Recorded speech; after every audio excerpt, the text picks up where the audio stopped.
why is this discussion about behaviors important, right? I think we have to look back and talk about, kind of our populations as a whole.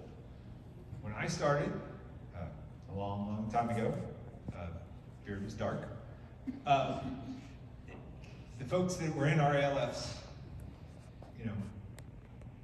really weren't that sick, right? Right. So now I think we can kind of scale it up and say folks that are in our skilled facilities used to still be in the hospital. The folks that are in our ALFs used to be in our skilled facilities. Absolutely.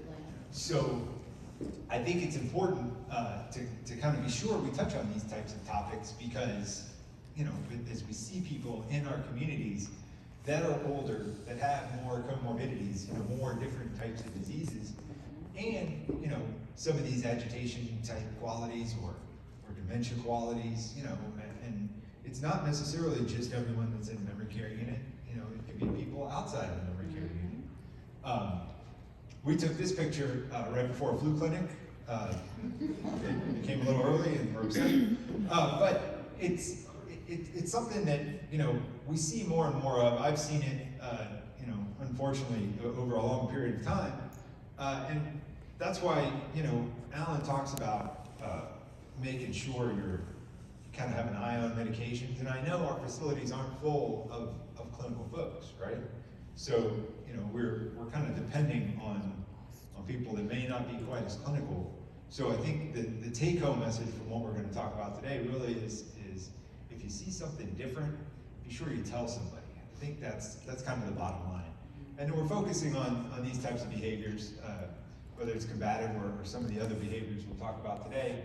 Again, because they affect others, right? It kind of affects not just the quality of life of our resident, but it can affect the quality of life of the staff and their neighbors, and really the whole community. So as we struggle really to keep our communities, happy and with the least amount of friction possible, I think this topic is definitely pretty important.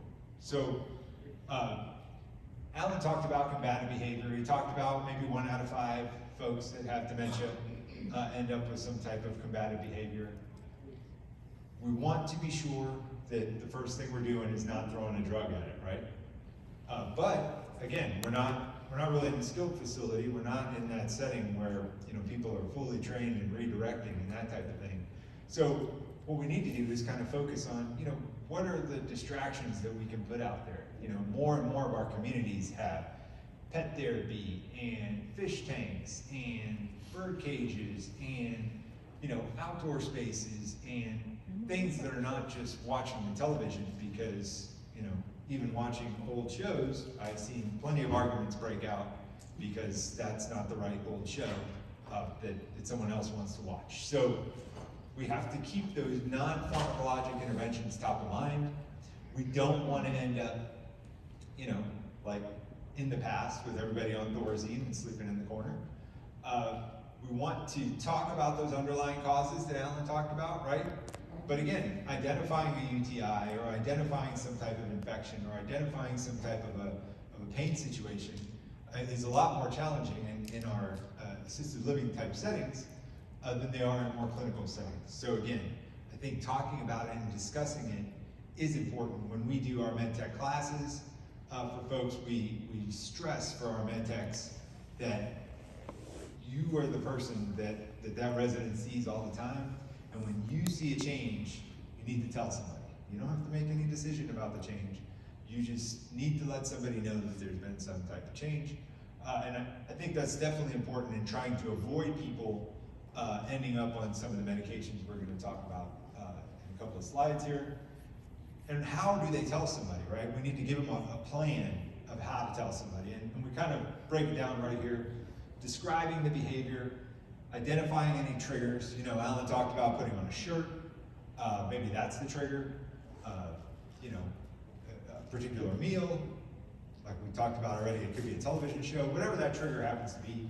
And then what's being done to kind of mitigate those risk factors? How do we identify what's going on and then try and either treat an underlying condition or mitigate something that it's not a clinical condition, it's something to do with the environment. How can we mitigate that, right? So those indirect interventions that we're kind of talking about involve a lot of training. I know everyone here is fully staffed all the time and has been for the last 4 years, and everybody is the exact same person, so training is no problem, right? So we want to make sure that we're focusing on any training that we can get for our staffs. I know through the pharmacy, I know Nancy and her team does a great job of making sure that we're in the buildings and doing as much training as we possibly can. A lot of multidisciplinary teams are in our buildings now, right? A lot of physicians and providers and nurse practitioners are coming into our buildings, are kind of having their clinic internally.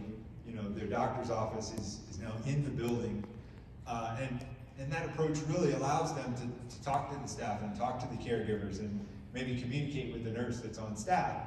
So that really kind of builds that multidisciplinary team to individualize treatment options and making sure that we're doing what we can do to kind of potentiate any of the indirect interventions that we can bring together, right? So